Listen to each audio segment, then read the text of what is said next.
Spring is here, and in my family, this is usually the time when we look for some great vacation options for the whole family.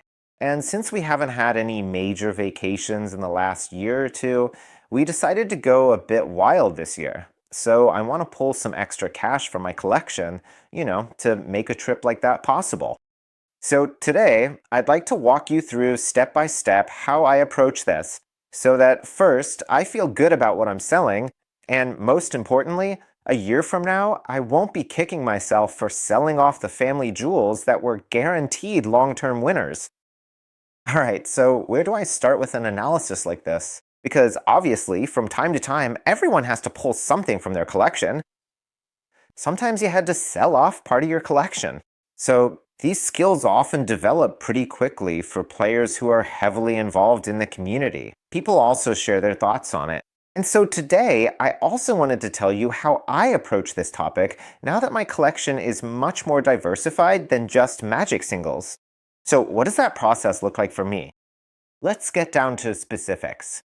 First, I always start by asking myself how much money I actually need to pull for my collection, and second, how much time do I have to do it?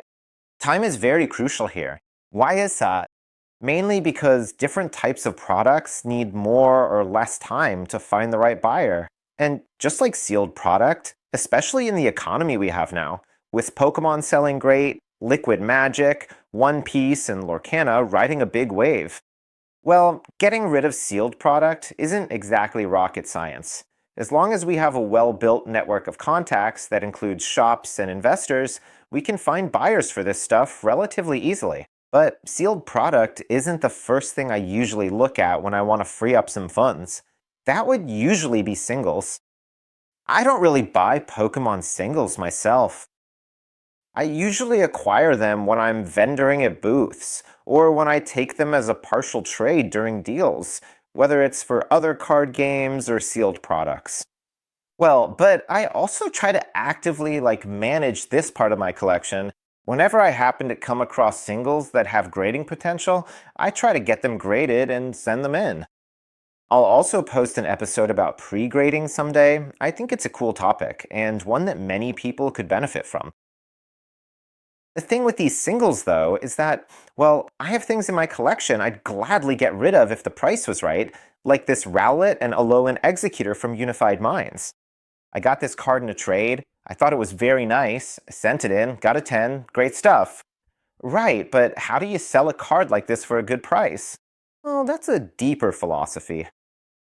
Of course, if we're exhibiting at a card show, Collecticon or something like that, and there's someone strictly interested in this type of card who sees it in the display case, then it's very easy, because, well, usually some minor negotiations, eBay last sold, maybe -5, maybe -10%, and such a card finds a new owner. But the reality is that here, a profitable sale of singles and slabs is more passive than active. I mean, if it's part of our collection, what we're displaying, what someone picks out, then if someone wants to buy some kind of product, then obviously we as sellers have a better chance of getting a better price for such a product, for such a card. However, if we're the ones going to a trader or someone who buys these cards, if we actually get an offer at 75%, we should basically be fairly satisfied, because those prices are often even lower. I'm not really interested in selling at those prices. I'm in no rush. I can wait. Even though I'd actually get rid of these singles first. This also comes from my own feeling that single prices are more of an unknown than the prices of sealed product. First of all, singles are much more susceptible to changes in interest. Like, for example, you can look at a video recorded here on Card Horizon by me regarding the change in interest when it comes to gold cards, rainbow, and also in the context of the new illustration rares. So, because these sentiments and the crowd's opinion can change very often, well, these singles can also be very volatile and fluid in their price. The result is that I, at least in my own experience, often see the ceiling as being relatively low for cards that somehow manage to reach relatively high prices in the market. I mean, honestly, I can rarely, if ever, see a card in my mind's eye, even when I try to imagine it, that truly seems worth those high prices. Like, I don't know, yikes, doubled or tripled in price. Like, for example, recently, I got rid of, during a trade actually, a Bubble Mew in a 10. Well, it's a card that will definitely be desirable. It'll be a hallmark of era and so on. However, it's hard to imagine that in some perspective of 12 to 24 months, it would double in price. Well, a lot would have to happen for that. And with such a quantity of copies, and I think with the Bubble Mew, we're talking about 15,000 tens.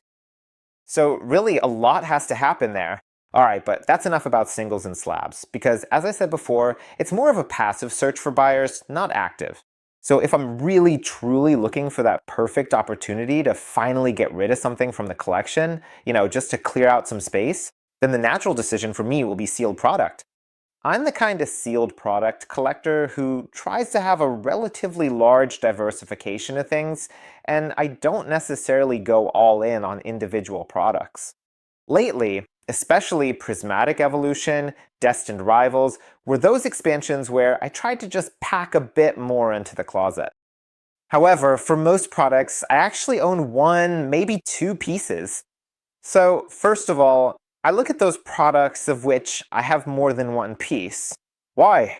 Because it's not strictly related to some ROI or a theory of how it would be more effective than selling other products. I just like to feel that at some point, if I have a position larger than one box, I'm actually cashing out part of my investment. Usually, what I get from the sale, I don't know, in the case of two boxes, if I sell one and that one covers the purchase price of two, then the second one becomes a bonus box that I can keep, and I'm reluctant to sell it later.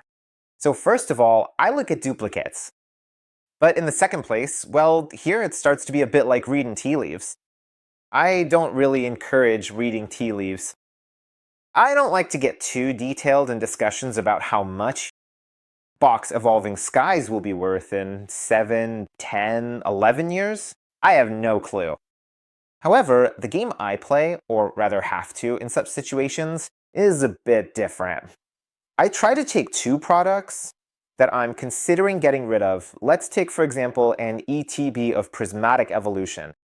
And I try to ask myself carefully and thoughtfully which of these sets is probably closer to its short-term ceiling, really considering all the relevant factors before making a decision. Exactly, through the question I suggested earlier in the case of Bubble Mew. Imagine that, compared to today's price, EB02 will double in value within 12 to 24 months? Maybe because it's a great expansion, but, well, I bought these boxes in April of last year for about $100. Today, their value is much closer to $450. That's already more than a fourfold increase. Sure, One Piece gets great engagement, it's very popular, and many people want it, but will this box cost $900 or $1,000 in a year? Maybe, but I wouldn't bet my money on it. Prismatic Evolution. Well, I've discussed it for a long time, because it's also the kind of product that will define this bull market, this Pokemon and card game economy, because it's closely linked to what has happened and what's still going on. So this is ETB that I don't even know what its current market price is. I know that before the release a year ago, it was $120 to $130, and at the launch it dropped to around $100. Then we had, especially in the States, these ETB Echo being pumped out in various forms across different discount stores, shops, all those bundles, 2-packs, Costco. Yeah, well, a lot of these ETBs have flooded the market, and who knows, maybe more will flood in. In any case, the price of the shelf stock being bombarded into the market, it stayed closer to $100. Now I assume it's probably taken off a bit. $150, $160, $170. That's probably the amount you relatively have to pay for Prismatic Evolution right now, but that price is the price after a year of bombarding the market with this product. So when I look at a prismatic like this and ask myself, is there a chance that in 12 to 24 months this box will go from $160 to $320 or $330? Of course, again, we don't know, but I personally believe that the chance in the case of Prismatic is much, much higher. With these steps, I usually try to select a product that I can simply part with, gain some extra liquidity while still maintaining exposure to it. My choice for liquidating from the collection in this case will be EB02, but I'm very curious how you approach this topic. How do you choose what to sell off from your collection when you have other needs or hobbies or you're buying new things? Be sure to let me know in the comments. Take care.